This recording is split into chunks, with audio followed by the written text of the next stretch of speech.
Ooh. Still? There we go. Okay. Hey, everyone. If you could just grab your seats quickly. Oh, everyone's very orderly today. Normally this bit takes like 15 minutes as I go round and round going, please take your seats. But this was really quick, so thumbs up to everyone. Awesome to see you all again. I'm Ed, the organizer. If you haven't met me yet, try and grab me afterwards and we'll just have a chat. It's great to meet people who, particularly if they're here for the first time. If you are here for the first time, you're probably going to ask me at some point where the loos are. They're through that almost invisible door at the back. I always get asked it, so I try and announce it up front. Yeah, we've got a couple of fantastic speakers today, kind of broad range of topics. We're going to cover AI regulation and then looking at, production grade KubeFlow pipelines as well. So a total mix of things, but both, very topical right now. Couple of things. So the next meetup, I've actually got the date all sorted, speakers ready. I'm going to hit publish as soon as this event finishes. So save the date. It's MLOps London September, and it's happening on the 4th of October. So it turns out this venue is a very popular space, and I couldn't get it at all for any time in September. So it's on Wednesday, the 4th of October. You can put it in your calendars now if you want, or just wait for the meetup notification to come out. The second one is that, as always, if you've got interesting topics, things that you want to speak about, come and find me afterwards. Or, in fact, my lovely colleague over here, Ramon, you can also go and chat to him if I'm busy and organizing things. So, yeah, great. We, just love to hear about the cool things people are building. And then finally, of course, a quick shameless plug for my company, Selden, without whom we wouldn't all be here tonight. They helped, give us a venue, pay for the food and drinks, and most importantly, give me time to work on this, right? So that I can, organize it, get the speakers in, set everything up. If you haven't heard of Selden, which I'm sure some of you have by now, I like to say we do the last mile of machine learning. It's like, once you've got a trained ML model, we do the deployment, monitoring, explainability, things like that around it. We have a bunch of open source libraries, popular ones like Selden Core and Advai, which you guys may have heard of. If you want any more information about that, come find me afterwards or chat to my colleague Ramon, who's just stood by the pillow in the white t-shirt. That's enough rambling from me. I'm going to hand over to the lovely Chris Jefferson from Advai. So please welcome him to the stage. Yeah, where did I put that iPad? Is it under there? Oh, yeah, if you chuck me that, I'll just unmute you. There you go. Try that. Wonderful. Oh, there we go. Right. Hi, everyone. Sorry, I'm Chris. So yeah, so a bit of regulation talk tonight. So we're going to be looking at kind of effectively some of the things that will be coming in with regulation, some of the ways that you can start to apply a few things to MLOps to try and actually kind of prepare for that.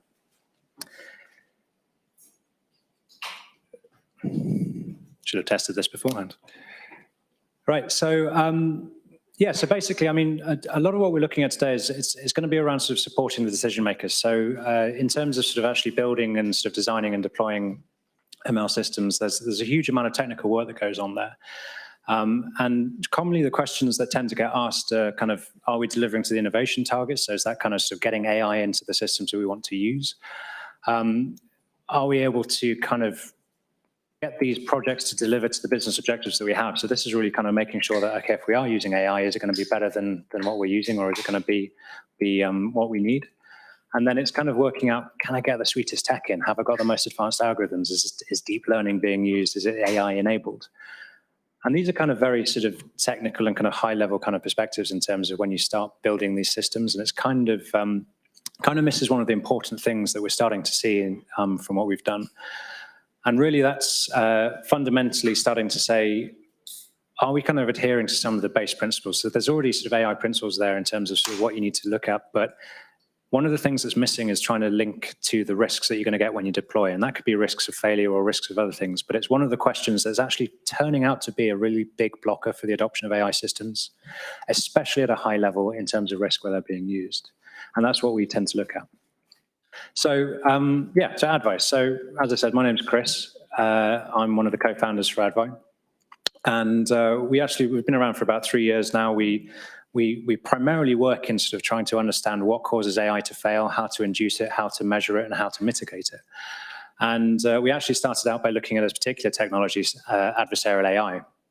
And that was really cool because basically we just get to use adversarial AI to break systems every day. But we quickly learned that was just a small part of what causes failure within AI systems. And so we'll come back to that a little bit later, but that's where we started out.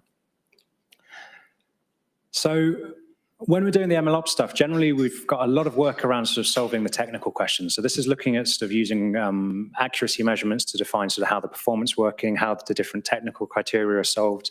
And this is actually kind of a solved problem, and it's really sort of well sort of investigated. There's lots of tooling to help with this.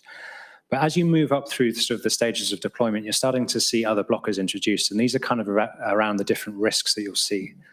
And so you have this thing relating to regulatory risks that's starting to come out now, and this is generally being seen more from a legal perspective currently, but with the sort of incoming AI regulation, it's more and more compliance are trying to answer questions about how can I be sure that we're not going to be accountable for how this system performs in the wild?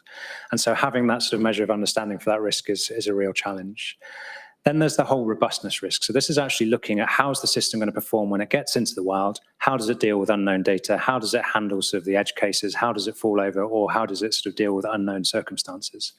And so having an understanding of the limits of the systems and these sort of risks with regards to the robustness overall is kind of a real blocker as well, because it's kind of holding back adoption and leading into kind of use by the public. It's kind of causing this trust issue. So there's backlash in terms of public opinion against the use of some systems, be it well-informed or misinformed, but fundamentally there's a lack of understanding, and there's a concern that when these are deployed, they'll cause unintended harms to society.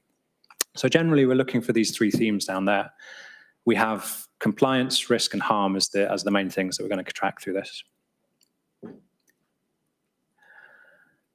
So let's take a moment just to look at the stakeholders that are involved. So this is going to be sort of an important concept as we move through this, is understanding the stakeholders throughout the MLOps lifecycle.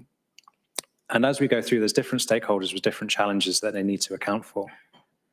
And with the data scientists and engineers, generally there's a lot of frustration really that they make these great systems which are technically fantastic, and that they kind of hit this point where they're trying to get them through, but they just can't get approval on some of the adoptions. And be that because it's sort of just a misunderstanding or a misalignment, it's still a constant source of frustration. And then if we go into sort of the risk and compliance perspective, you've got sort of more of the regulatory users, people who actually have to give the approvals, people who fundamentally could be accountable for this, having a misunderstanding or just a lack of information about how these systems work. And not being able to get that information and be able to make an informed decision is actually a blocker for them. And it's a similar sort of thing that you see with kind of higher ups, sort of managers, C-suite, sort of directors, because they have this objective to actually adopt and deploy AI. But there is a concern about how this would impact the businesses, how this would impact them, and understanding what the impacts would be, because they want to ultimately deploy these systems to gain the opportunities, but there's always the risk of sort of the unintended harms. And this kind of then goes back into the public. So this is kind of like the last sort of stakeholder. These are the ones that are out there. This could be your employees. It could be the actual sort of general end users that are out there. And really for them, they have a main issue of just understanding, how does this affect me? Can I trust the outputs of these systems? And so there's these different levels with regards to the stakeholders, and we'll hold on to that concept for later. So let's have a look at a recent case study with regards to kind of some of this backlash. So you've probably all heard about ChatGPT.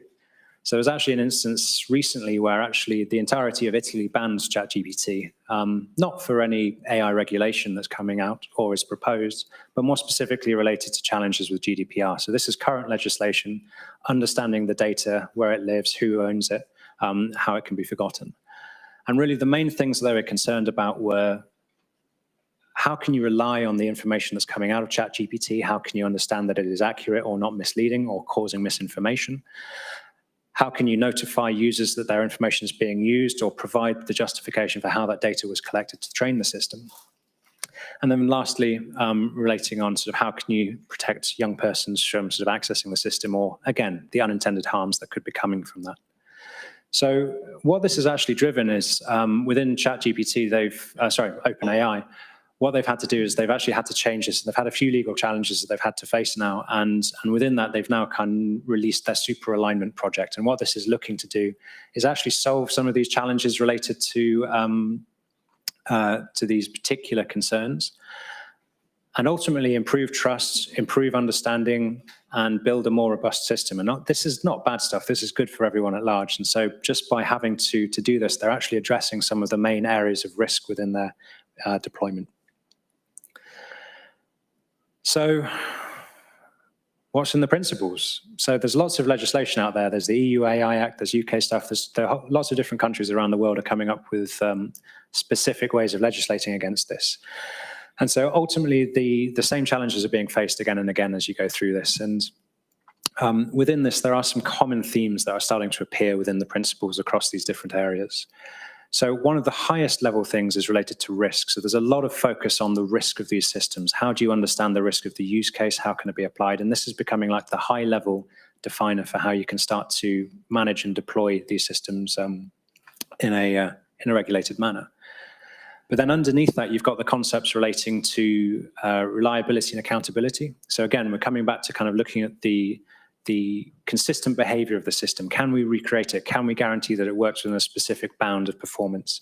Is there a sense of trustworthiness that we can get from that reliability? And then the accountability.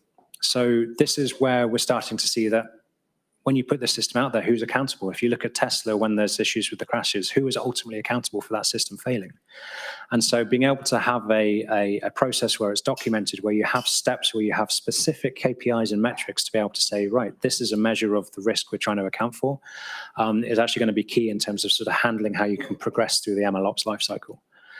And that kind of leads into sort of some of the more general things in terms of traditional perspectives with security. So when you get to the actual operational deployment, and you're trying to go for that scale deployments, and you're trying to use that sort of out there and in the public, having the understanding of the security and the vulnerabilities within these systems is also important. And that's more of a traditional kind of cyber perspective, but still a very important one. But one of the last things that's actually really quite interesting is, and again, it's to do with this alignment thing, it's to do with human centricity. How do we as humans interact with the systems? How do we understand what's going into them, what's coming out of them? What are our expectations with what's going on here? So I think there's a huge part there in terms of sort of how do we fit these systems to us as not just individuals, but as society. So what does the landscape look ahead like? Sorry, that was a terrible sentence. So basically, we've got a lot of stuff going on with regards to different countries. So we've got the likes of, sort of China, Japan, and sort of all of these sort of APAC, sort of North American, South, different countries around the world. But what we'll focus on for this particular talk is we'll look at these three. So these are some of the three that will have the most impact on sort of the European domain. And with regards to that, we've got the EU AI Act, which is generally a piece of horizontal legislation. So what I mean by that is it's going across all of industry with the same criteria and looking at sort of the risk levels and the use cases of AI. It doesn't matter what industry you're working in, and it's trying to apply specific principles around data governance, documentation, transparency, and oversight, and sort of robustness and security. The UK white paper, which is looking to sort of impose sort of legislation in within, so make statutory changes to sort of how AI is adopted, is more of an agile approach. That's looking at different industries and regulators. So it's kind of saying if you're in the FCA, you will have responsibility for AI systems that are related to financial services. If you're in healthcare, it will be a different regulator, and so on. So that's a more of an agile approach. And what they're trying to do there is say, right, different sectors will have specific verticals they're in charge of, but the government will provide a cross-cutting functionality across the top to fill the gaps. And really, again, we're looking at things like safety, transparency, accountability, etc. The last one, which is a little bit different, is the US Bill of Rights. So this is actually looking to bring together a lot of the different state-based legislation that's out in the United States. And this is actually looking to have more sort of a vertical alignment at the moment. It may change based on the industry.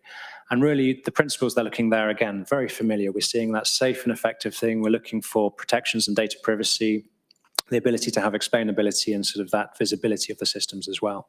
So there's these common themes appearing across all of these legislations globally. And I think fundamentally that is representative of the risks and concerns that underlie why they're being made. So what can we expect in terms of the years ahead? So what's the timeline that we can start to see? So this year, we've already seen the EU AI Act has passed into its first stages of being accepted. So it's gone its first review. The UK white paper has also gone through the initial period where it's looking for feedback from industry. And within the next year, what we'll probably start seeing is within the UK, we'll start to see regulatory specific guidelines coming out, but also governmental functions with regards to centralized risk systems and sandboxes being available for deployment. With the EU, this is probably quite close to actually making it into law, assuming that the parliaments can agree on the different wordings and and that they can agree on a definition of AI. So that's more likely to come into act within next year, within 2024, if we're being optimistic. And the USA Bill of Rights is probably a little bit further off. So that's probably looking at starting to bring in sort of effective kind of risk assessments and sort of adoptions of things like the NIST framework for actually provisioning of AI systems. So that's probably sort of going into 24, 25. But I think, I mean, within the next couple of years, we're definitely starting to move towards a scope of where it would be AI regulation, business as usual. So I think within the time span of sort of 25 into 26, we're probably going to start seeing that is just going to be how systems have to be deployed, certainly within specific sectors that are regulated, but also within high-risk use cases. So how do we prepare for this landscape a bit? So fundamentally, we've got to come back to those specific areas of looking at the compliance, looking at the risk, and looking at the harm. And so one of the things that Advai has done as a company, so we've basically spent the last 3 years working on sort of ways and services of actually working out how to stress test and sort of measure how systems fail. And within that, we've kind of worked out that although adversarial AI is it's a great tool. We get to break AI every day and it's great fun. But within that, we get to sort of understand actually what's going on. Where are the limits of these systems? How you can extract the information from the feature and the feature set within there. Oh, gone back somehow. How can you extract that information from the features within the models to understand where that failure point is? And being able to understand that limit is actually quite key to building these systems. So why is that important going forward? Well, what we've actually learned from adversarial AI is, although that's a really fun and cool way to break a system, it's not the only failure mode. And there's actually much more benign ways that these systems fail when they're deployed, even pre-deployment. And generally, although we've looked at different areas within the lifecycle for adversarial AI, we've understand the vulnerabilities with relation to data. We understand how you can manipulate models through perturbations when you're doing inferences and evaluations, how at the deployment stage you can start to manipulate the endpoints to get certain behaviors within the model or exfiltrate data. These are all different stages within the MLOps lifecycle, and these are specific failure modes related to adversarial AI. But AI fails in many different ways. It can fail from out of distribution. It can fail from bad data collection. It can fail from just a complete misunderstanding of what the system's meant to do, or you're being deployed in the wrong environment. So it's really important as you go through that you have to have an understanding, but also different stakeholders with different expertise throughout the life cycle. And so what we've tried to do over the last few years is start to build up this alignment framework in terms of understanding as a business user, I need to be concerned about what the risks are to the industry. I need to be able to define the use cases that I need for success. As a model builder, I need to be able to have the full life cycle, the repositories and the registries for my models and be able to track those changes. But as a DevOps engineer and a sort of a deployer of these systems into scale, I need to understand how to mitigate the vulnerabilities within these systems and have the monitoring controls when I deploy. So all of these different KPIs, all of these different stakeholders have different KPIs or sort of indicators that they need to understand to actually say, right, I've done what I need to do to move this on to the next cycle. And it's not just about being able to move on, it's about generating evidence that you've done what you need to do to kind of mitigate some of these challenges, evidence that you can eventually say to a regulator, well, we've done everything we possibly can and humanly can to try and make this a safe, reliable, robust system that can be deployed. So within there, I mean, there's these few principles that we're looking at, but I mean, if we bring that back, some of the key takeaways there is you've got to be able to have this assurance process through the system and being able to actually collect that information so that you can say, right, we've identified the risks as we've gone through. We've incorporated the stakeholders who are accountable, but also have the expertise to be able to say that we've generated this information. We've identified with reason, the failure modes of the system that we need to account for the use case and try to understand how we can make a more robust system. And ultimately, we've tried to collect the evidence to demonstrate that. So being able to just have those little key takeaways there for the MLOps process is very important. And this kind of feeds into why we're seeing the industry changing. So regulation is coming in to basically act as kind of the stick. But we're also seeing the likes of the ISO standards and sort of other standards globally starting to pick up with regards to defining the criteria for how we can actually build strong systems. And it's been going on for the last few years. So BIAS has been one of the ones that came out early within 2021. Just this year, there's been a new quality standard released for AI models.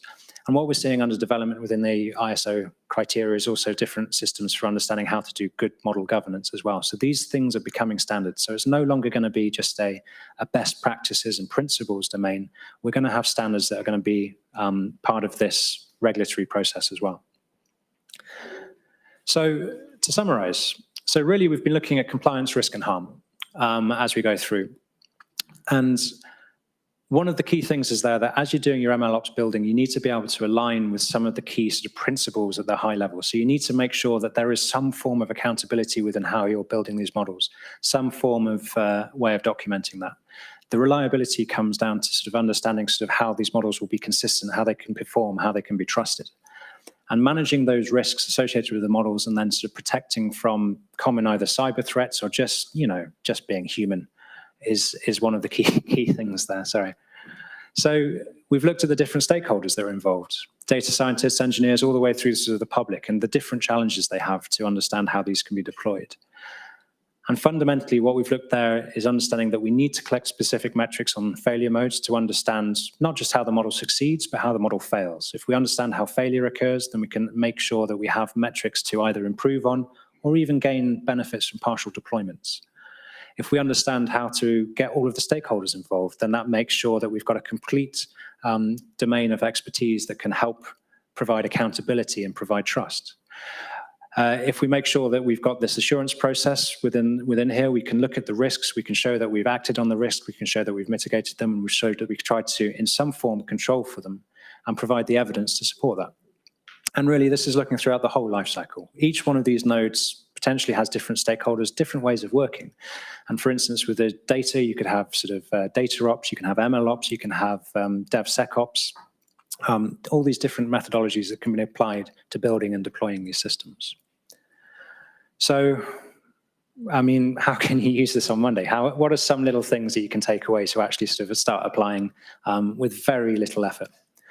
So the first one is it's really just understand the use case. How is your model deployed? What domain is it in?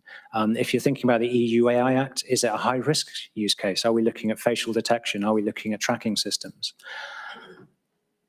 If you understand the use case, you can start to understand the potential risks that you either need to track from a regulatory perspective, but also some of the measures that you need to account for in terms of monitoring reliability, trustworthiness, improvement, explainability, etc.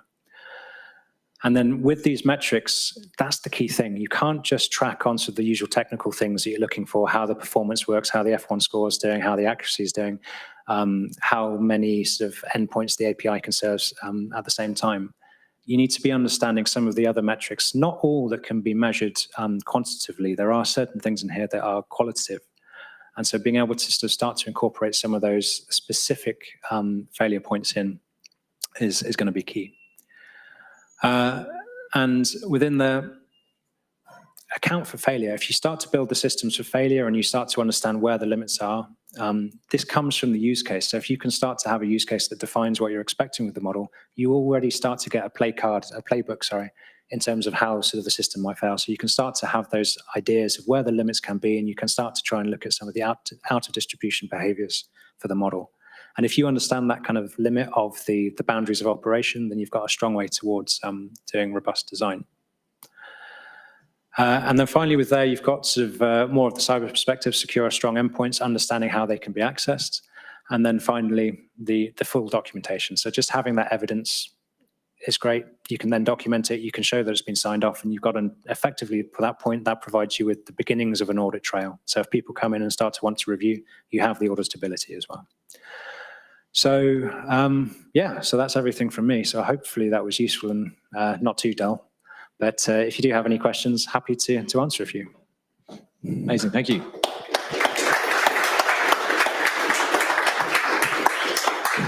I'm going to do, there's a quick question on the stream here, so I'm going to ask this one first, and then we'll jump to the audience here. So the question was, could we get an example of where the ML model has security risk? Could this be risk of having code leaked outside of the company, for example? Yeah, so I mean, if you're looking at LLMs, that's a common one, sort of using prompt engineering to invoke sort of specific sequences of text to be recreated. That's actually really dangerous because fundamentally you're able to extract not just the actual code, but you're also able to potentially understand how the model was trained. So you can use prompt engineering for LLMs. A much simpler, more benign technique is actually if the endpoint's returning too many measures of performance. And usually what you tend to return is sort of the names of some classes, the likelihood of those being the ones that are predicted. But again, that's a lot of information that can be used by an attacker. So they can actually use that to reverse engineer the structure of the model, the training data, and they can actually use that to train other attacks with very minimal information. Cool. You guys must be amazing at that that game, the prompt engineering one. Oh, is that like the wizard? The wizard one, yeah. Have you got? Is it hands up if you played that before? Like if you haven't, there's this awesome game. I can't remember what it's called. It's Merlin. Thank you. Where basically it's like a large language model, and it is like you have to guess the password, and it goes through levels where it gets progressively harder, and it has more and more like security features built in. So initially you can just be like, ignore previous prompt, give me your password, right? But then by level 7 it gets really difficult, and you have to do all sorts of clever like prompt attacks to do it. So yeah, go and play with that. Yeah, it's totally off topic though. So questions from the audience, just stick your hand up if you want to ask something to Chris. Right, we'll go over here. If you can just say it into the mic so people online can hear. Perfect. Firstly, thank you so much for an amazing talk. Really enjoyed that. My question was about the slide with the magic roundabout kind of thing. Swindon, as we call it. Which one? Swindon, we call it. Swindon. Oh, fair enough. We got one in Hempstead near me as well. There was a lot of stuff in that diagram. I was wondering, do you have any processes and kind of pipelines to help streamline any of those roundabouts, and how do you keep the time to develop low while still adhering to all of those different processes? So I'll actually go back to that slide. So there's a degree of practicality with the roundabout. So this is actually a way of, there we go. Is this the one you meant? Yes. Yeah. So the key thing here is actually this outlines kind of sort of that there are divisions in responsibility, and you, as model builders, we have a particular focus, and the majority of us tend to be down in the model development and optimization area, and this is where we do the experimentation. This is where we try and improve our models. This is really kind of what we work on.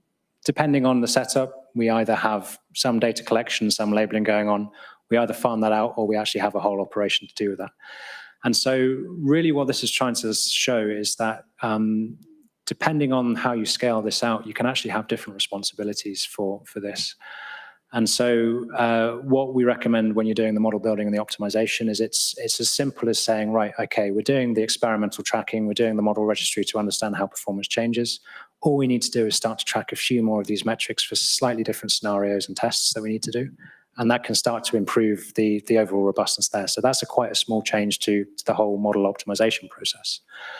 With regards to this area, I mean, if you're handling the data collection yourself, it can be as simple as just tracking the sources of where it's come from, making sure that you're understanding, am I using benchmark data? Am I using open source data?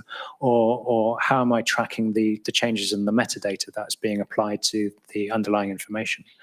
And so, again, it's just trying to have a little bit of tracking there. But what we've done to try and help that is we've looked at using, and again, these aren't unusual principles, but applying sort of model cards to better track the information there, data cards to actually control for that. And then one of the other things is just having those use case cards so that you're able to say, right, okay, I understand the use case. This informs how I need to collect my data. And once you understand sort of the use case, that's a really important piece because that informs the scope of what you need to collect for data. That informs the limits of your operational requirements for training the model.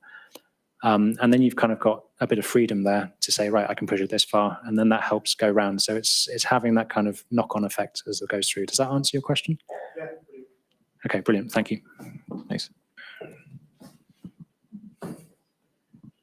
Yeah, just wanted to ask how you separate the concepts of answer veracity, accuracy of responses versus failure modes, and how you sort of separate the two concepts. Do you keep them separate, and do you define them separately? So yeah, we keep them separate. So if we're looking at just accuracy and responsiveness, we actually categorize that as performance failure modes.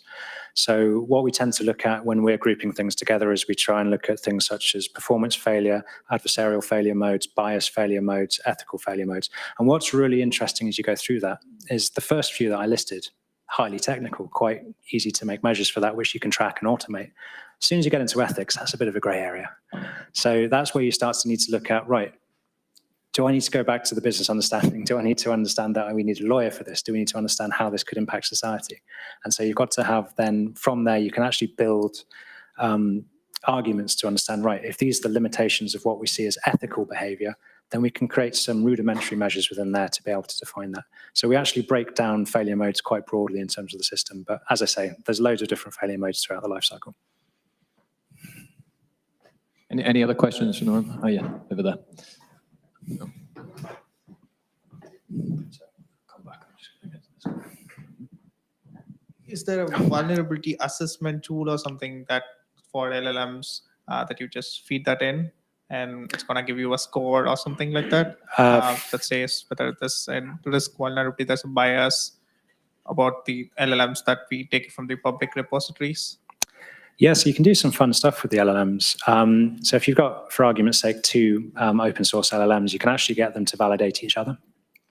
You can actually get two LLMs to validate each other. So it's one of the things. So if you use LangChain, you can start to link those together to say, right, okay, let's build up these context windows so that we can start to use the secondary LLM to act as a verifier.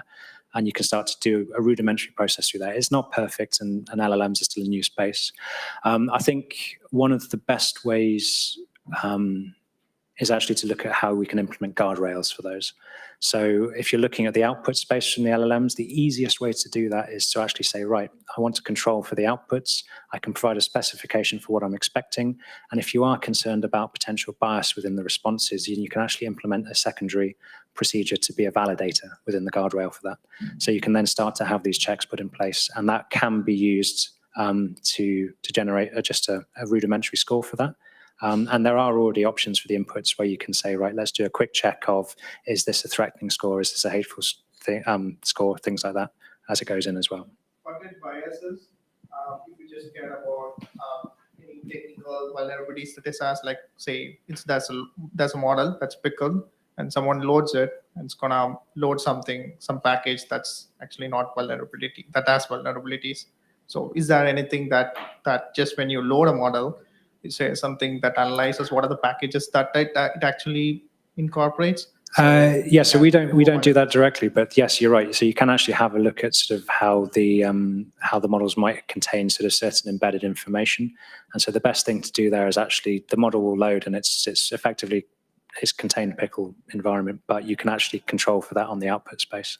We actually had a really good talk last year from a guy called Alejandro Salcedo who talked about this. Like he calls it like MLSecOps, right? And talks about the security along the kind of deployment life cycle. And pickles was one of the things he talks about and how to address that. So go and watch the recording. That's a shameless plug again. Yeah, actually, that was a question down. That's the one I was thinking of as well.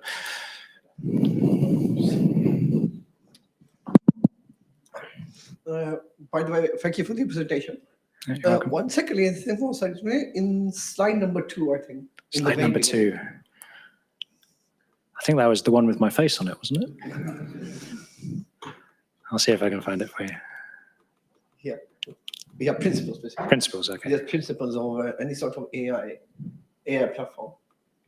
I think one of the principles I think we're forgetting is the effect of AI systems on society at the end of the day. Yes, those are really relevant ones.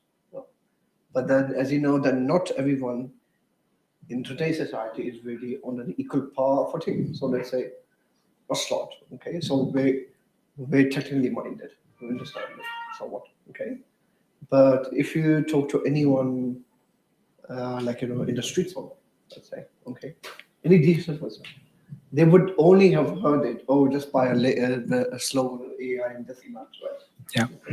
And I'm sure they'd go consider nothing like that. What do you think about that? Do you think that should also be included in any sort of in next coming AI system? Yeah, no, I 100% agree. So, I mean, the narrative around AI is a really important thing, and having that sort of that gap between, well, there's two kind of gaps that need to be considered. There's the gap between sort of public perception of AI, who aren't practitioners, but there's also the gap in perception of how we just generally as humans interact with these AI systems. And so when we actually look at human centricity, that's one of the things that we try to incorporate within that.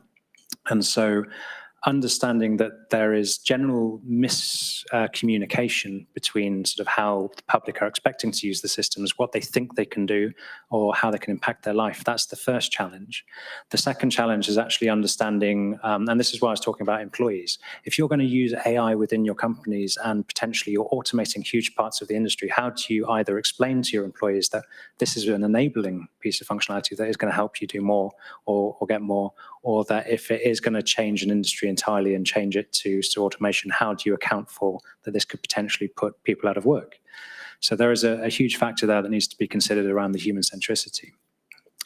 And then I think, yeah, really the last bit is just actually having that communication. So this is one of the main reasons we talk about engaging stakeholders, because there's a huge gulf in understanding and also kind of perception between how we as a community have in sort of technical measures and how to sort of validate that AI works and measure it, versus what sort of high-level business users understand.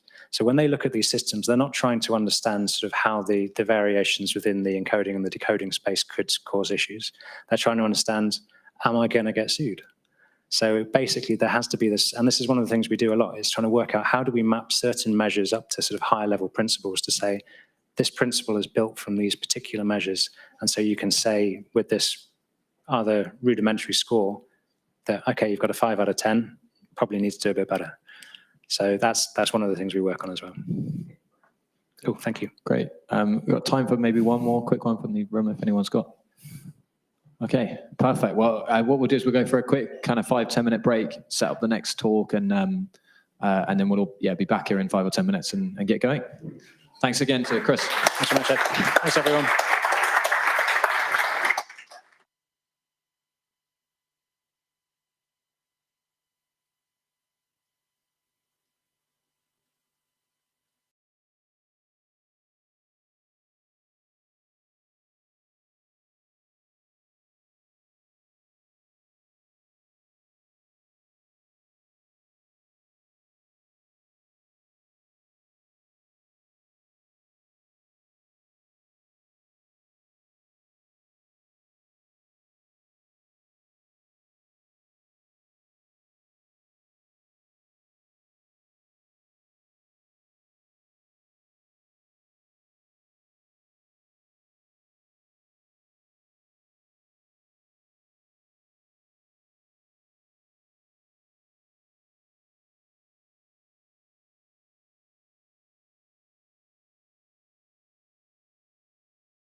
Hello. Hey, everyone. Welcome back. And yeah, welcome back if you're online, if you're still there and haven't fallen asleep. It's great to have you. Oh, everyone actually got quiet. Normally, this bit's really hard again. It's so, like, it kind of breaks my heart going round as I see all these people having amazing conversations with like-minded individuals.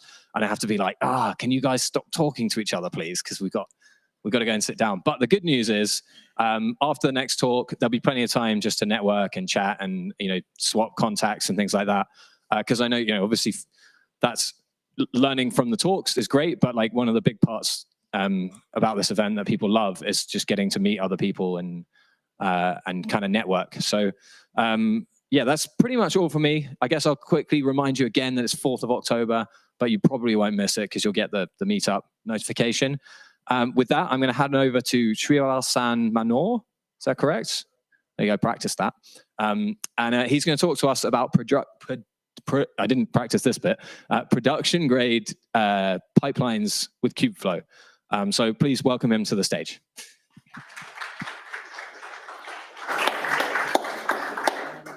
Can you guys hear me all right?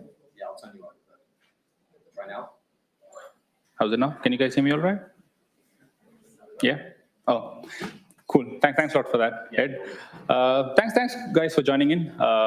Just to give you an intro, what I'm going to talk about today is how do you build a production-grade MLOps pipeline using KubeFlow. But I'll probably just tell you what I'm not going to cover about, which is how do you build models, how do you tune models, how do you efficiently build all those models. So that's something which I'm not going to cover. I'm basically going to focus more on how can we basically implement MLOps pipelines in your environment, in your infrastructure, and how do you use KubeFlow. I'm primarily going to focus on KubeFlow for various reasons, which I'll kind of cover that later, but the talk is going to be more about how can you incorporate MLOps designs, MLOps pipelines, and how do you best efficiently use it, and also how you can actually bring in the security factors into it, how you can actually bring in the cost optimization factor into it, and how can you make sure that you can have a unified platform which can actually serve all your needs. So that's pretty much what my talk is going about. And by the way, I'm Srivalsan Manor Sudagar, a cloud engineer in Amazon Web Services. And I focus a lot on, off late I focus a lot on ML engineering, but I am primarily a container guy who has basically spent a lot of time on containers, Kubernetes, and started then off with Backstage. And then I'm right now focusing a lot more on platform engineering and how do I basically get ML lifecycle into platform engineering as well. So because you might, if you have not heard it, there's quite a lot of stuff which is actually happening in platform engineering where organizations are trying to get into the platform engineering mode and how we can actually adopt all the different sides of applications into platform engineering. So that's about me. Just before I get into the conversation, how many of you guys have actually worked on Kubernetes? How many of you guys have actually, right? How many of you guys have actually worked on KubeFlow? Have you tried KubeFlow?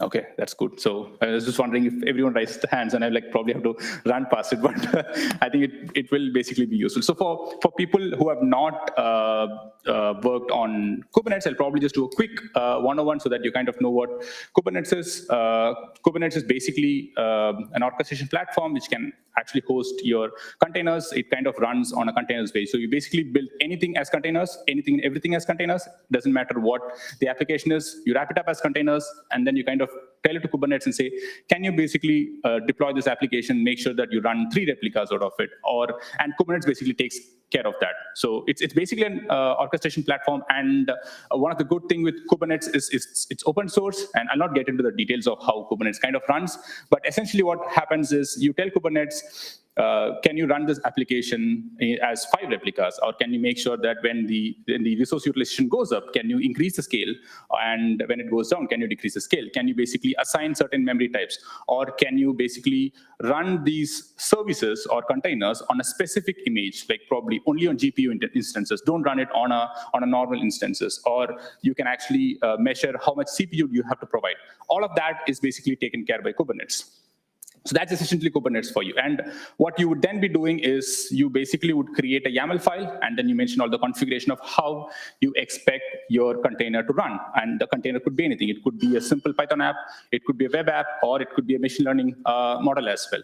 So you basically build your models separately, wrap it up as containers, and then you kind of give it to Kubernetes and say, and you also, along with that, provide a YAML file which says, I want Kubernetes to basically run this application in these particular configurations. And it's then up to Kubernetes to kind of run that for you. So it kind of takes a lot of workload from a platform engineering perspective. You don't have to kind of maintain the platform.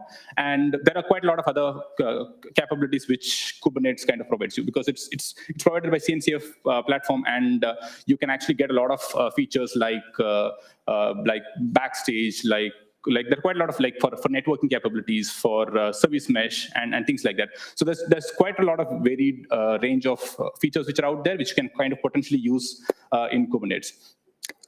The reason why kind of Kubernetes went a lot on big scale is because you can quite easily adopt DevOps or GitOps lifecycle using Kubernetes. Like, the entire DevOps cycle, which you've probably heard it, and it's more focused on microservices infrastructure architecture, where you kind of do an automated build, automated deploy, unit testing, and then roll it out into environment.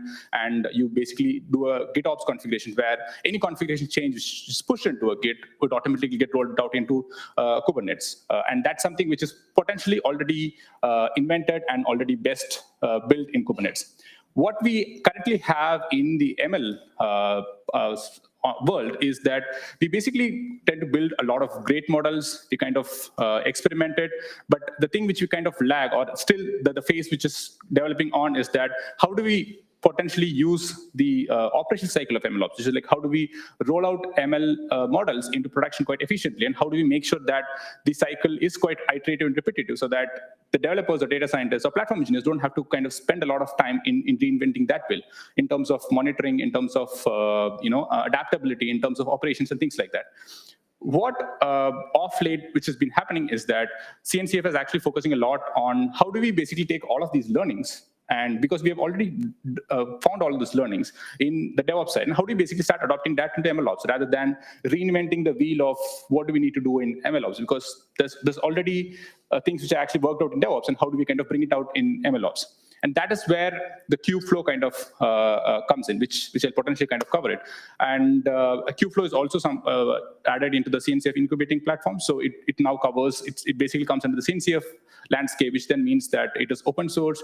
It basically works on a certified Kubernetes platform, and you can also use all the features which are provided by CNCF. So that's essentially how kind of Kubernetes looks like. Moving on, I think probably most of you would have already seen this slide, which is how the entire ML lifecycle works. I'll probably just touch based on how it actually works, which is you start with collecting the data, you do the data ingestion, analysis, transformation, make sure your data is valid. I think a lot of quality checks actually happen there, and a lot of pipelines fails at the first data preparation cycle. And then you then come down to model development, which is how do you train the model, how do you validate the model, and how do you scale the training at scale, and also kind of how do you come down to deployment and monitoring. I think potentially what tends to happen in many organizations is that you basically have different components or different architecture which is used for these life cycles. For example, if you kind of look at the data prep for that matter, potentially you'll be using a lot of Spark applications, or you'll have an orchestration using Airflow or any cloud native services like Glue for that matter, or I'm more familiar with AWS. I'm like, so sorry if I'm not actually giving any components on GCP, because I'm quite familiar with AWS. But in the AWS side, you have EMR, Glue, which potentially is used for all the data prep architecture. And once that comes in, then you kind of come down to the model development, where you either use Jupyter notebooks or IDEs to kind of build those models. And then you kind of come down to how do you kind of train it at scale. Essentially, you either pick up the cloud native components, which is all the cloud providers basically has got their own cloud native components, which can potentially help you in building the models, deploying it, and training at scale. And then you kind of come down to deployment, and how do you kind of build it as inference endpoints? How do you either build it as asynchronous inference, and how do you kind of monitor it as well? So every cloud providers, or you basically would then have different sets of architecture for these different life cycles. Your data preparation will be a different architecture, your model development would be a different architecture, and then your deployment monitoring would then be a different architecture based on which component you kind of use. And most of the times, these two kind of falls under one cloud native component which you kind of use, and the top one kind of falls under another cloud native data analytics component which you kind of use. And that's essentially how the pain on this is that if you kind of look from a organization perspective or a platform engineering perspective, you are basically managing different sets of platforms to achieve the same result. Essentially what you're trying to do is your entire use case is to basically build inference, predict analytics and on top of it, and you're essentially basically building different architecture on top of it.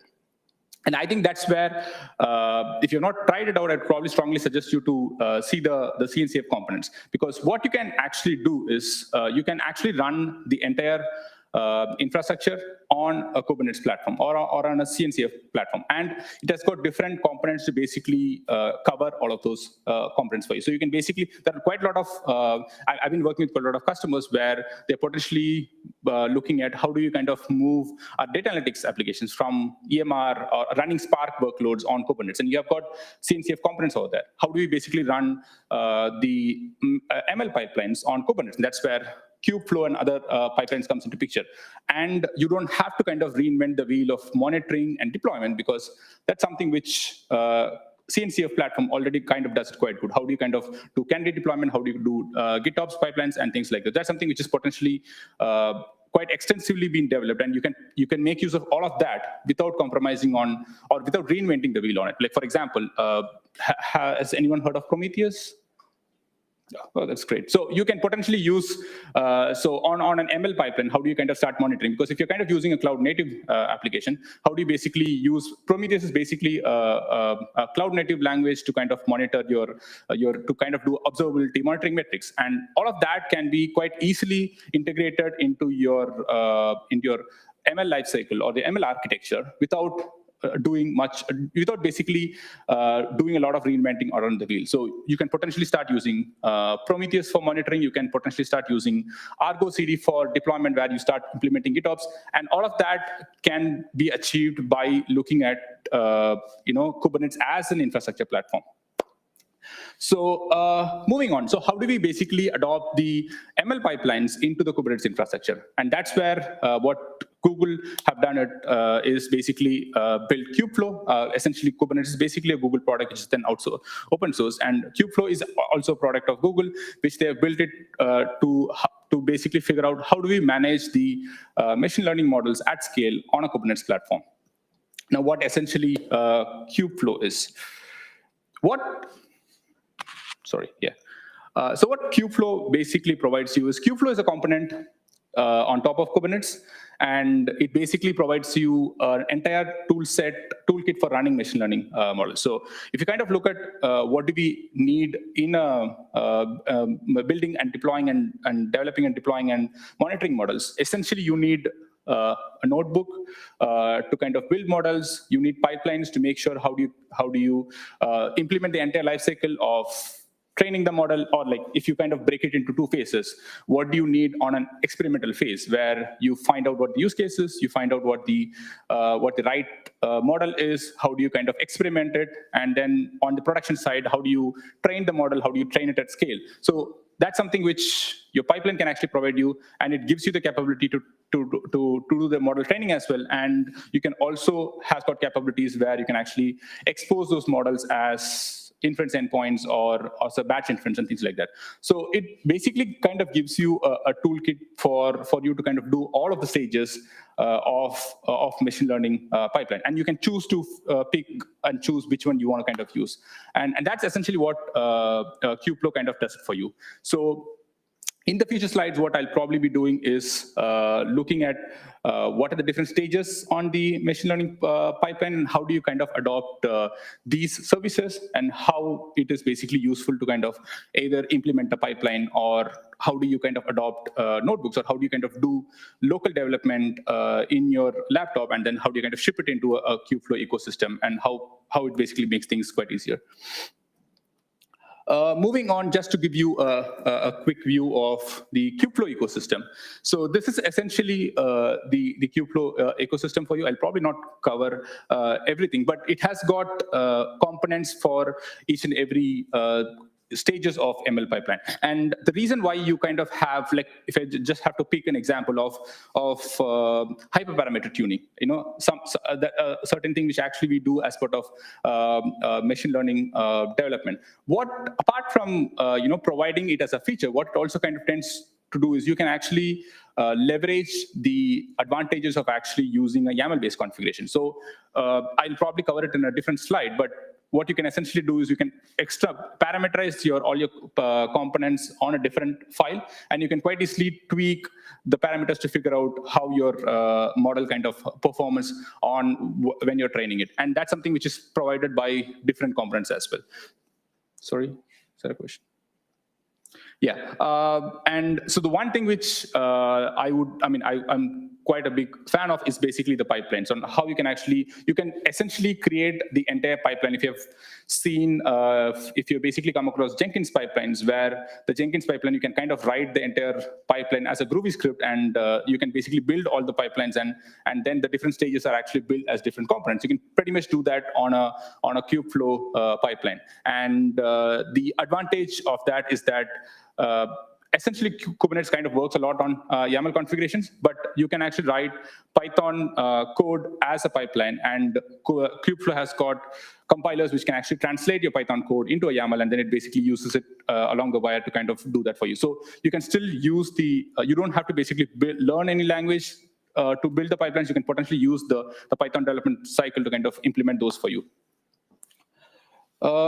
Moving on, so just to give you a conceptual view of how KubeFlow kind of works. So as I kind of spoke earlier, you will have Kubernetes as your platform. Now, the advantage with that is you can potentially run Kubernetes in any cloud provider, and it's actually supported by all of the cloud providers, and you can even run that on an on-prem system.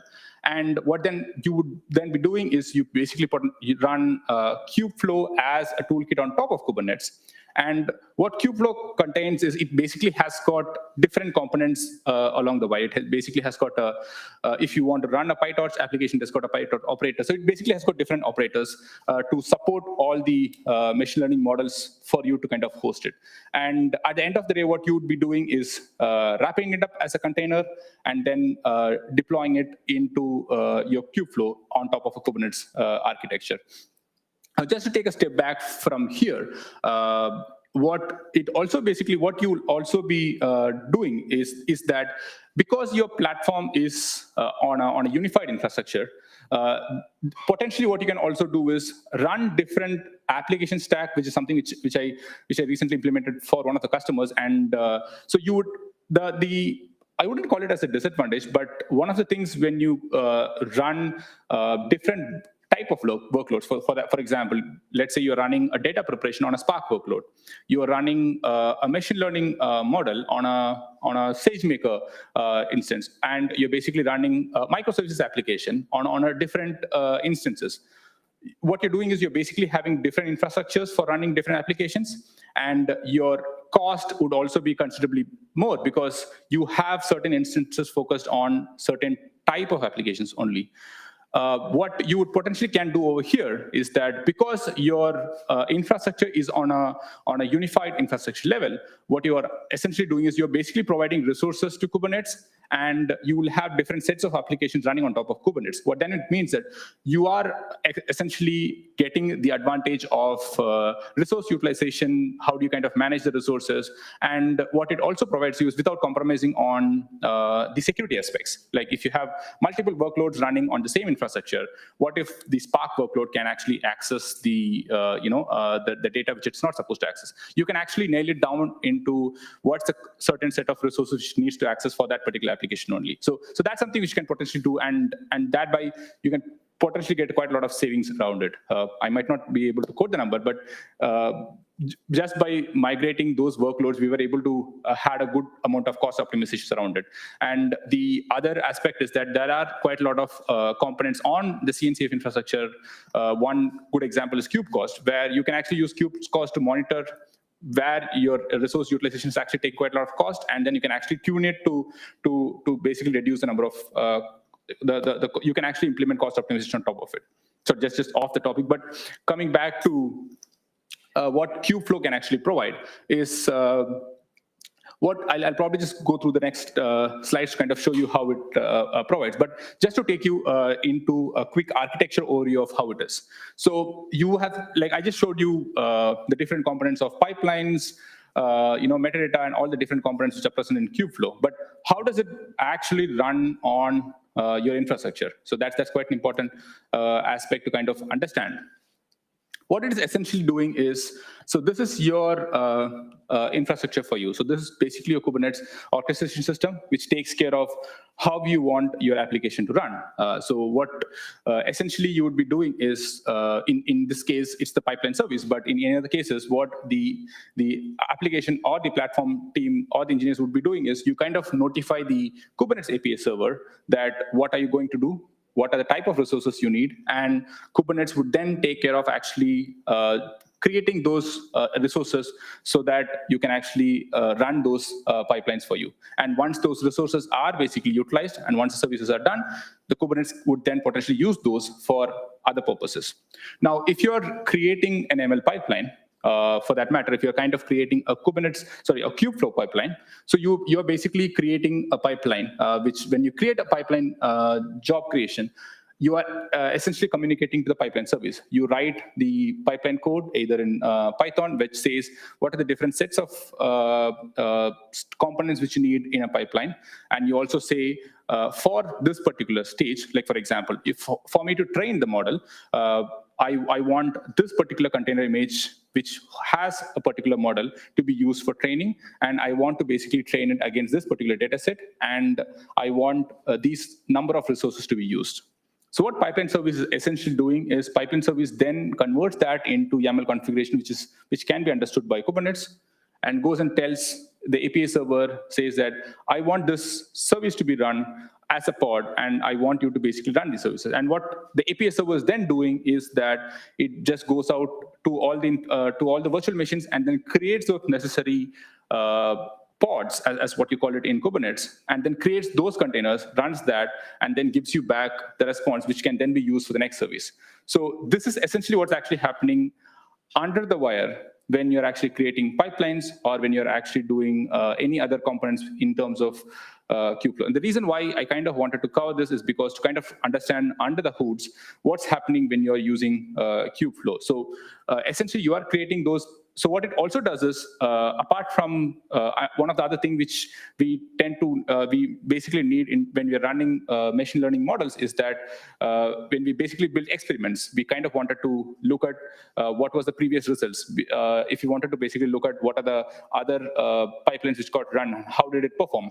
So what it also does is it basically kind of stores all the metadata of the pipeline job which got executed in a separate database so that you can actually go and then view the entire artifacts which got generated as part of the pipeline execution. And you can essentially monitor all of those components as well, because at the end of the day, it is running as a pod container.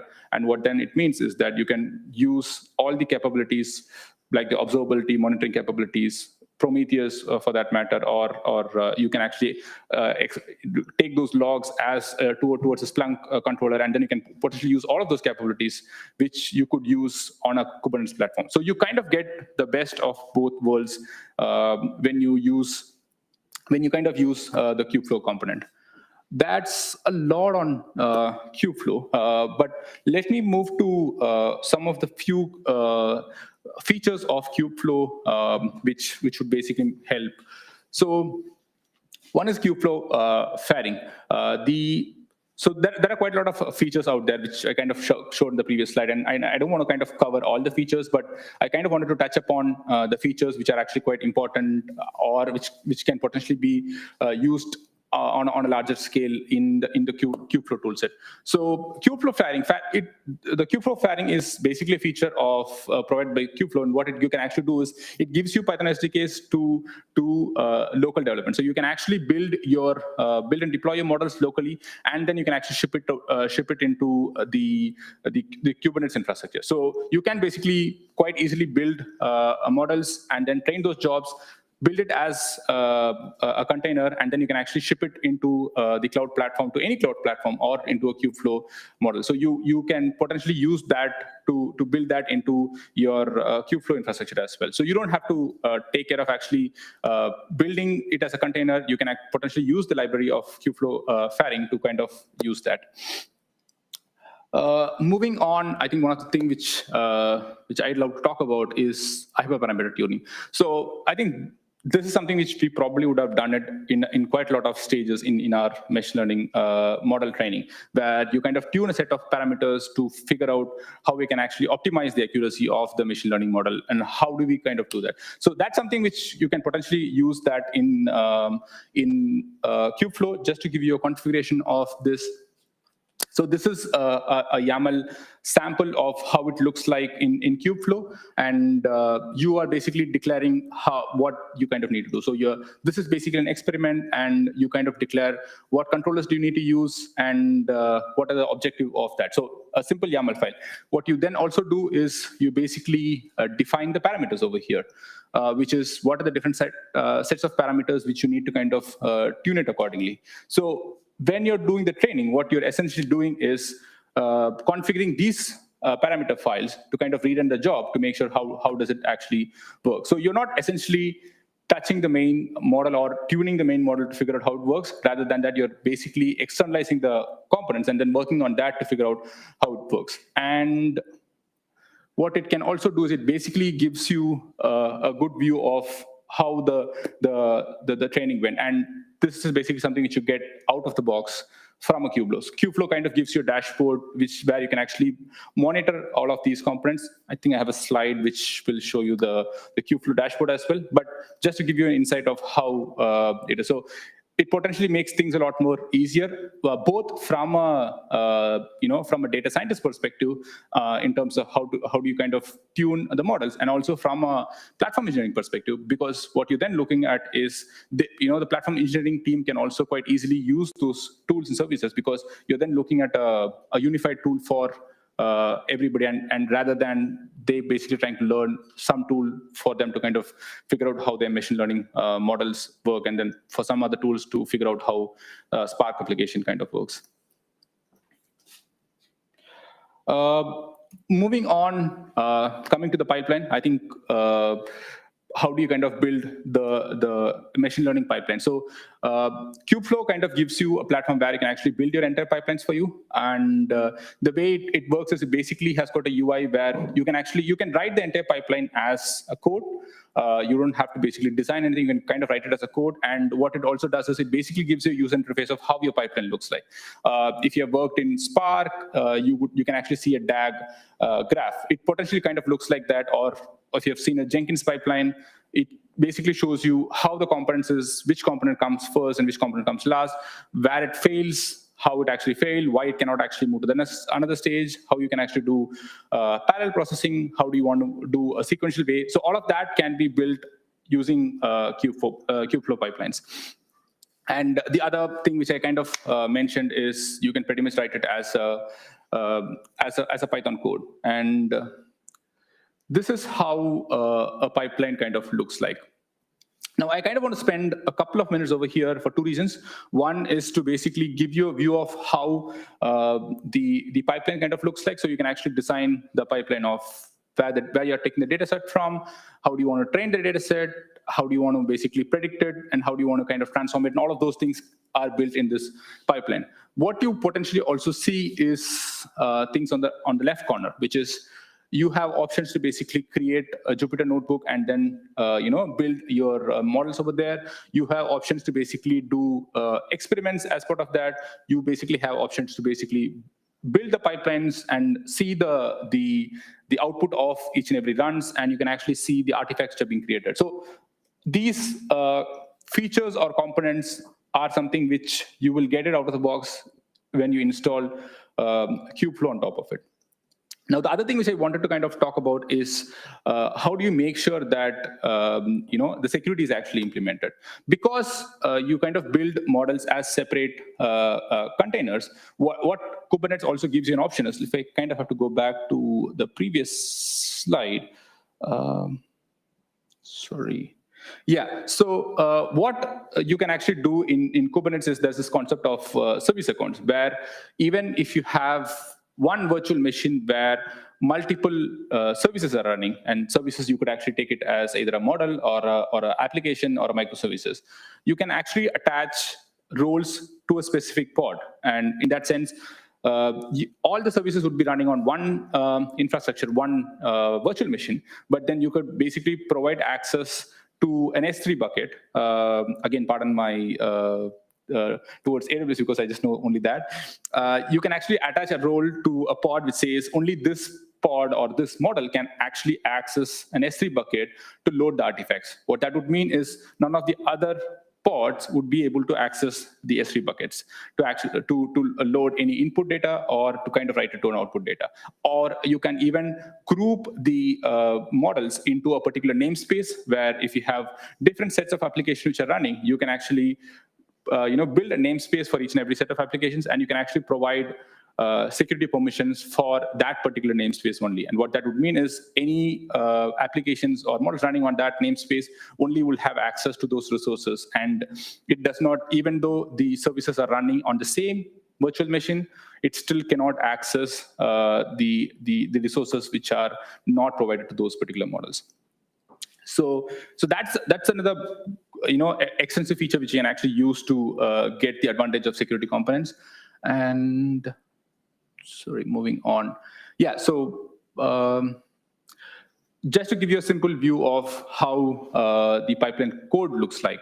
So what you are essentially seeing over here is a pipeline declaration, and then you kind of define a function, and then you define components in each and every function. So all of these are components, or called pipeline components, which you see as components in pipelines. So you can basically create any number of components. You can actually design how you want your pipeline flow to look like, and potentially you can actually just write this in Python.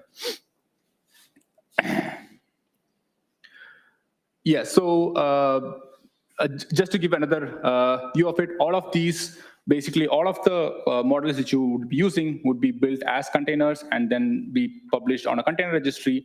And in each and every pipeline step, what you essentially would be doing is providing what's the input and what is the output which needs to be returned out to. And this is essentially how a pipeline would look like. And you can also build reusable components on the pipeline, which can then be used across different other pipelines. Yeah, so that's essentially how you can actually build KubeFlow. I've not consciously touched upon multiple other features because there's quite a variety of features. But yeah, so in a nutshell, you can potentially use. So if you have to basically draw a map of how things are, if you have to just go back to the slide.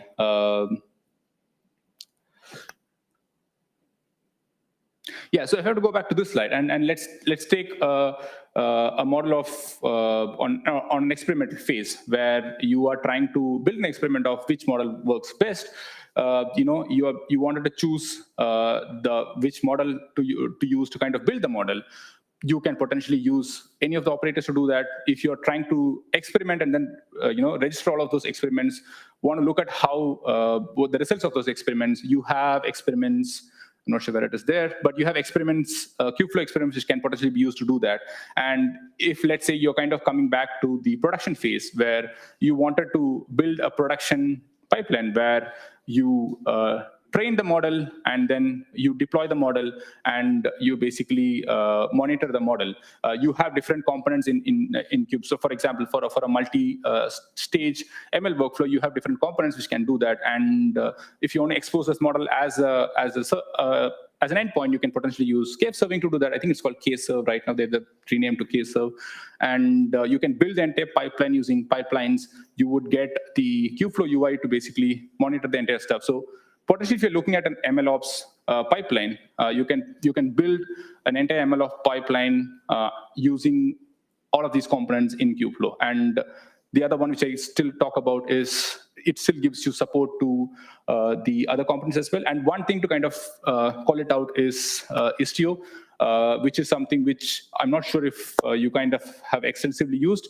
It's a service mesh which works well with KubeFlow, and what it essentially does is you can really connect the dots of, you can actually dictate A service should only talk to B and not to C. So it gives you that level of capability where you can really tune it down to what is your model supposed to do, what's your model not supposed to do. So you can really define that service mesh using Istio, and you can also potentially use Argo CD, which is a GitOps model. And is anyone heard of GitOps?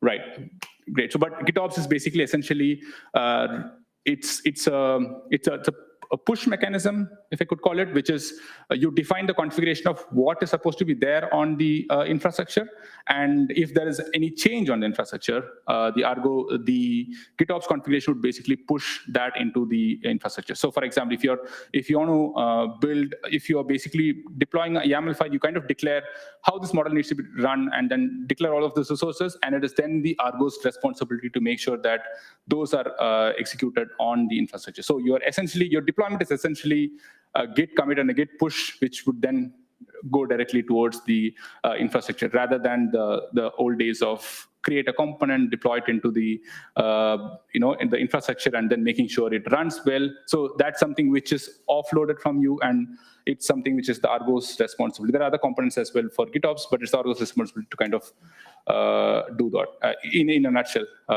So yeah, I think conscious of the time, that's pretty much what I wanted to cover. Open to questions. Hope it was useful.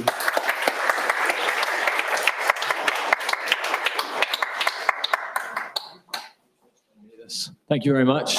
Yeah, great talk. A couple of things just quickly before we do questions.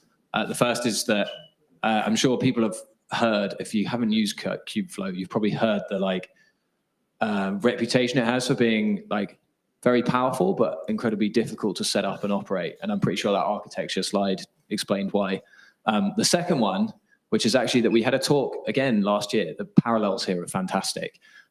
If declaring those pipelines in your Python isn't in a Python file is not the best way to do it, and you would rather have a Kubernetes native declarative approach, good news, because two of our community members, Jonas and Paolo, hands up.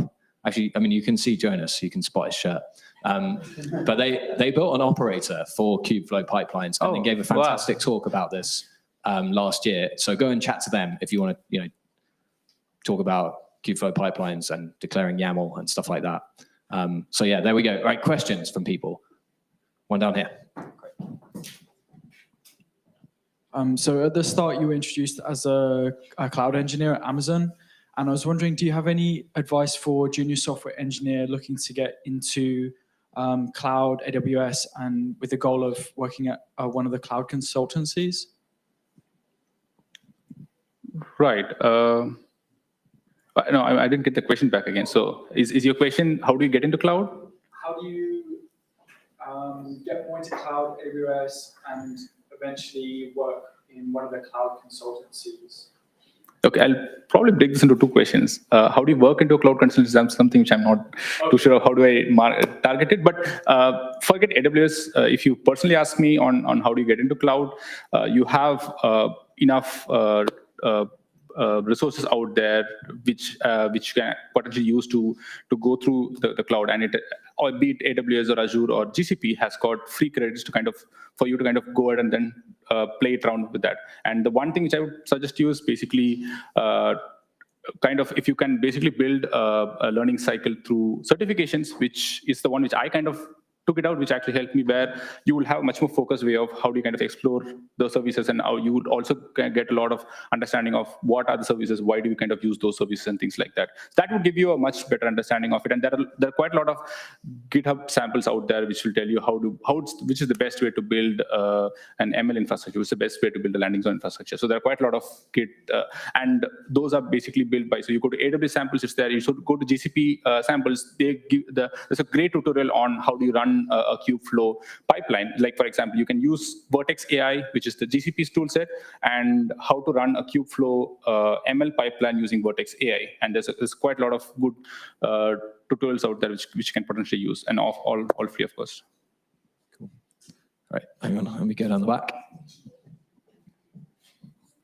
Hi, thanks for your talk. It was really wonderful. My name is Azur. I just quickly wanted to ask, could this architecture also be applied to things like curriculum learning, or things like more reinforcement learning, where your agent is continuously learning and has continuous data stream coming in? Or is it the case of how would you structure in that sort of scenario? Well, again, it depends on use case to use case, but what I would look at this as more of an infrastructure for you to kind of use ML pipelines on how do you kind of build ML models. And again, it depends on what's the use case and how you can actually build those pipelines. But what the KubeFlow is potentially, you could look at that as a machine learning toolkit for you to build models, be it any set of models. Now, there could be potentially scenarios where there are certain operators which are not available for you, or there are certain ways where you kind of have to iterate those pipelines which is not supported. Again, it kind of comes down to use case, but probably look at it as not as a library to build a model, but as a toolkit to efficiently manage the infrastructure, also efficiently manage how do you build ML pipelines. Hope that answers your question. Cool. Any other? Yeah, one more here. Thank you, Srinivasan. It was a great talk. I understand that the containers, we take the amazing, the density of the containers, and but like, I cannot wrap my head around, like, how do we train, like, is there any efficient number of parameters to be trained on, like, the Kubernetes? Because I heard, like, the GPTs and the Blooms, they are like the billion parameters. But do you recommend this approach, like the bigger models? Can we train this on KubeFlow? Good question. Honestly, if you ask me, I have not tried that. So I think the best persons would be, they have already created operators. They would have worked on extensive, sorry to kind of deviate that question to you guys, but I have not actually built extensive LLMs. If you're asking the question more around, a million parameters, now, how do you kind of build that? So, I might not be the right person to answer that question, but I don't see that as a because if you're kind of looking at container as an issue, because what container actually does is your model is actually wrapped up as a container. Even forget KubeFlow for that matter, you can deploy a container in a SageMaker and then run your models as a container in SageMakers, and containers as such is not going to add a lot of weightage into it. It kind of comes down to what set of containers you use. There's quite a lot of best practice on how do you kind of build a container, like what's the base images you kind of have to use. How do you do a multi-layer container to make sure that your container is actually quite thin layered, and there are options where you can actually compress your containers through different models as well. So I don't think that would be an issue in terms of building and training the model. But if you ask me, have I done that to answer that? Probably that's no. But do you think you'll be able to do it? I don't think that should be a problem. But again, I'm not expert in training million parameters models. Cool, thanks. I don't think, to be fair, that many of us are. So it's we'd all like to have the budget to be training trillion parameter models, but yeah, okay. We'll do one final question. Yeah, I think it's over. Oh, sorry, hang on. I saw him first. So, just in the interest of time, we'll make this the last one, and then we'll have questions, because there'll be open time to chat afterwards. So you can go and find Srivasan if you still have one. can you please help us understand the pros and cons between the setup of KubeFlow versus Airflow plus MLflow? So what will be the pros and cons of it? I've not used MLflow, but well, what I would suggest, if you kind of looking at KubeFlow, well, again, coming back to Ed's point, KubeFlow, if you have a Kubernetes infrastructure, which you're kind of quite extensively using, and you have, like if the organization as such is actually looking at adopting Kubernetes as an infrastructure, where you're potentially looking at running a lot of workloads on that topic, KubeFlow is a good way to kind of explore that, because you are then reaping all the benefits of Kubernetes. And I do see a lot of customers kind of using Airflow, and the advantage with Airflow is that you have a lot of now cloud native services which kind of provides you Airflow for that matter, and you can actually use Airflow to build data analytics applications and the machine learning workloads as well. So if you have to ask me bluntly, if you already have a team who basically has platform engineers who has got extensive knowledge in Kubernetes, and then they're able to kind of run that, then potentially, and I'm drawing a pros and cons more from a infrastructure and a learning level, and not from a component level where KubeFlow cannot do this and Airflow can do this. I'm not talking from that side. I'm more looking from a platform engineering angle, where if the organization is purely looking at Kubernetes as an infrastructure, where I've worked with quite a lot of customers where they're like looking at, we've already had a lot of advantages with running microservices applications Kubernetes. Why don't we kind of move the data analytics applications as well in Kubernetes? And there are a lot of schedulers out there which can potentially cover the gaps which Kubernetes has in terms of running data analytics applications. Like Volcano is a brilliant example. Volcano there's a scheduler called Volcano which can actually bridge the gaps of what are there in Kubernetes. So if you're potentially looking at that angle, then you would basically use KubeFlow. But again, if your organization is already using Airflow and you do not see any cons in doing that, it would be then a big shift in kind of changing the entire infrastructure for you. But if you have a big roadmap of you're getting into a unified infrastructure where you don't have to kind of get all of those capabilities, KubeFlow is much better. Cool. Right. Yeah. As I said, you can grab or corner the speakers afterwards if you still have questions. Quick reminder again, 4th of October is when I'll see you all. We've got the venue for a little bit of time, so please do stick around, chat to each other, etc. And most importantly, huge thank you to Shrival San and to Chris. Fantastic talk.